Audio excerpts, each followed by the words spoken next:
La Belle et la Bête. Il était une fois, dans un pays lointain, un riche marchand qui avait des filles et des fils. La Belle était l'une de ses filles. Elle était charmante. Son père en était très fier. Ses sœurs, en revanche, n'étaient pas gentilles du tout. Et en plus, elles étaient cupides. Elles passaient leur temps à aller au bal et se moquer de leurs sœurs qui préféraient jouer de la musique. Quand on les demandait en mariage, elles disaient « Non, tu n'es pas assez riche pour moi. Je veux épouser un duc ou un comte. Peut-être même qu'un jour, j'épouserai un prince. Je veux être encore plus riche que je ne le suis déjà. » La Belle, en revanche, répondait « Oh, je suis encore trop jeune. Et puis, je voudrais tenir compagnie encore à mon père. » Un jour, le riche marchand perdit sa fortune. Un de ses navires avait fait naufrage, emportant avec lui une grosse partie de ses richesses. « Maintenant, dit-il à ses enfants, nous devrons travailler durement pour vivre. Nous serons pauvres. Nous allons devoir habiter dans une masure. » Les deux sœurs eurent du mal à se faire à cette vie et ne firent rien pour aider leur père. Je regrette tellement le temps où nous avions ce que nous voulions. Maintenant, nous avons une vie pourrie. La Belle, par contre, se leva tous les matins et travailla durement pour aider. Au début, elle eut un peu de mal, mais elle réussit à se faire à ce genre de vie. Le temps passa. Un jour, on annonça au père que le bateau qui avait fait naufrage avait peut-être été retrouvé et qu'une grosse partie de sa fortune le serait peut-être aussi. Il dut donc s'y rendre. Mais avant cela, il demanda à ses filles si elles voulaient qu'il rapporte quelque chose. « Ramène-nous des bijoux et de belles robes, s'il te plaît, mon petit papa chéri. » demandèrent les sœurs. « Et toi, ma belle, que veux-tu » demanda-t-il. « Je ne veux que te voir revenir sain et sauf. Tu ne veux vraiment pas quelque chose? Ramène-moi une rose, s'il te plaît. Je les aime tellement. » Et le vieil homme partit. Mais hélas, ce n'était pas le bon bateau et il ne retrouva pas sa fortune. En retournant chez lui, il se perdit. Le pauvre homme chercha partout son chemin, mais sans vain. La nuit vint. Il était triste, il avait peur, il avait faim. Soudain, il aperçut un ravissant château. Il décida d'y entrer. Personne n'était là. Il remarqua dans une des salles un festin magnifique et comme il avait très faim, il mangea. Ensuite, il alla dans une chambre où il découvrit un lit somptueux. L'homme, fatigué, Il allongea et dormit. Le lendemain, il vit un petit déjeuner qui avait l'air délicieux. Il mangea donc et, avant de repartir, il découvrit un jardin plein de roses. le père de Belle, Il pensa, ma fille m'en a demandé une, je vais en cueillir. Il cueilla donc la fleur. Soudain, une énorme bête apparut. « Eh, dites donc, vous osez voler une de mes fleurs alors que je vous ai si bien accueilli? Quelle audace!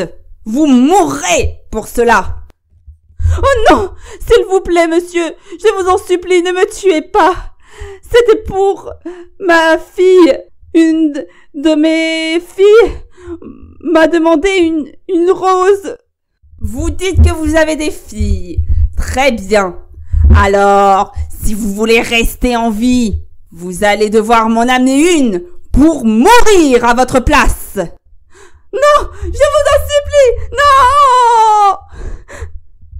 Je ne veux pas perdre ce que j'ai de plus précieux au monde. »« Si, vous allez devoir le faire. Je vais vous amener mon cheval magique. » Il tapa des mains pour le faire venir. « Le voici, vous allez monter sur lui. Il vous emmènera chez vous et vous amènera aussi chez moi avec une fille pour mourir à votre place. » Allez, partez! Vous n'avez pas le choix! Et le pauvre homme dut partir avec le cheval. Quand il revint, il raconta tout à ses filles. « C'est moi qui dois partir, papa !» annonça la belle. « Je dois vous sauver, et c'est moi qui ai demandé une rose. »« Oh non! Non, non, non, non, non! Je préférerais mourir plutôt que de te perdre. Non, je reviendrai chez la bête, tout seul. Non, papa, j'insiste. Je veux absolument y aller. » Le marchand eut beau protester, la belle voulut partir et elle s'en alla avec lui. Quand la bête arriva, elle crut mourir de frayeur. « Très bien, maintenant, partez, monsieur !» Et le marchand s'en alla. Curieusement, la bête se montra aimable avec la jeune fille. « Vous dormirez dans une très belle chambre. Vous aurez plein de bijoux. Et nous sympathiserons. Je ne suis pas si méchant qu'on ne le croit. » Le soir, la belle dîna. Quand la bête apparut, elle lui posa une question qui choqua la jeune fille. « Belle, voulez-vous m'épouser ?» La pauvre belle balbutia. « Non, non, la bête, je ne veux pas. » Très bien. La même question fut renouvelée, mais le maître de ces lieux obtint la même réponse. Les jours passèrent, et la belle s'amusa beaucoup avec la bête, qu'elle trouva fort gentille. « Puis-je vous entendre jouer de la musique ?»« Bien sûr, la bête. »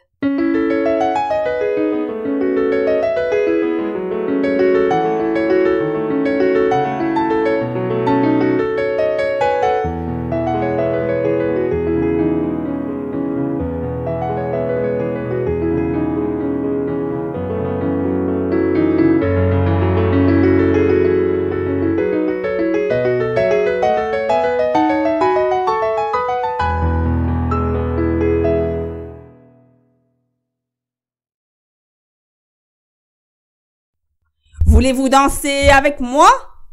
Oui, je veux bien.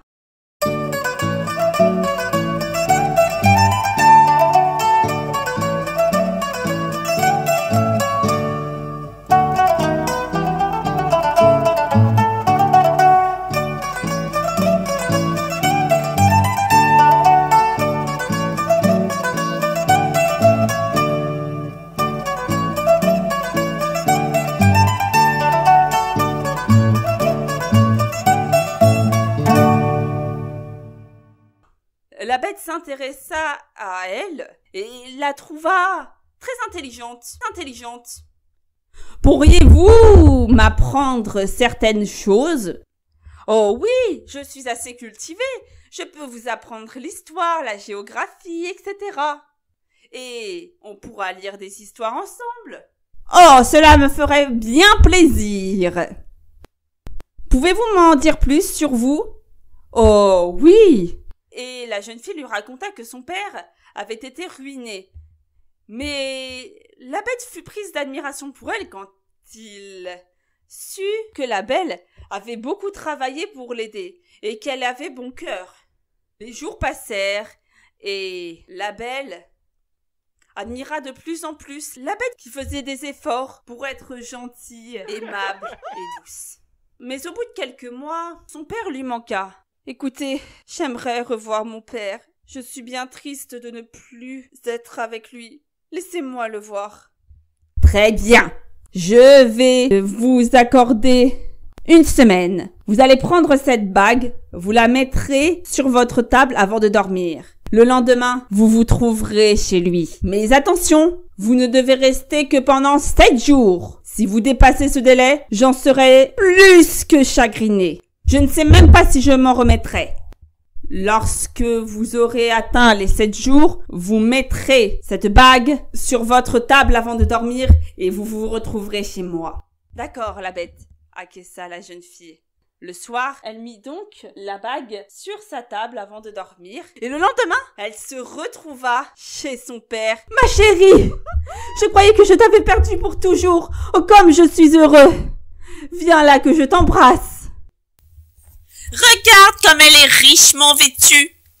Ce n'est pas juste. Nous avons des vêtements de souillon. Je suis bien d'accord avec toi, dit l'autre. La belle leur raconta toute son histoire. Les méchantes allèrent ensuite concocter un plan. Ce n'est pas juste. Elle aura tout ce qu'elle voudra, alors que nous sommes pauvres. J'ai une idée. Nous allons lui faire croire que nous serons très peinés si elle s'en va. Elle voudra rester plus longtemps, et la bête la dévorera toute crue, car elle n'aura pas tenu sa promesse.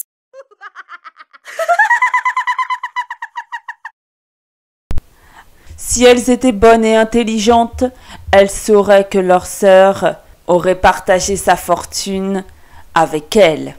Les vilaines jouèrent très bien la comédie. Elles furent si convaincantes quand elles se mirent à pleurer au moment où Belle déclara qu'elle allait peut-être partir, que la jeune fille se dit « Bon, je peux rester quelque temps encore ». Et elle oublia la promesse faite à la bête. Elle resta quelques jours de plus. Mais un jour, elle fit un rêve, ou plutôt un cauchemar. Elle vit la bête dans un jardin, triste, tellement triste, qu'elle mourut. Oh, la jeune fille se réveilla. « Oh non, non! Peut-être qu'il est trop tard, ou peut-être pas. Il faut que je revienne. » Vite, elle prit la bague, la posa sur la table et se rendormit. Le lendemain, elle se retrouva dans le château. Elle chercha la bête partout, mais ne la vit pas. « La bête! La bête! Où êtes-vous » Elle alla dans le jardin, où elle vit la bête étendue sur le sol. Elle alla près de lui. « Vous n'avez pas tenu votre parole.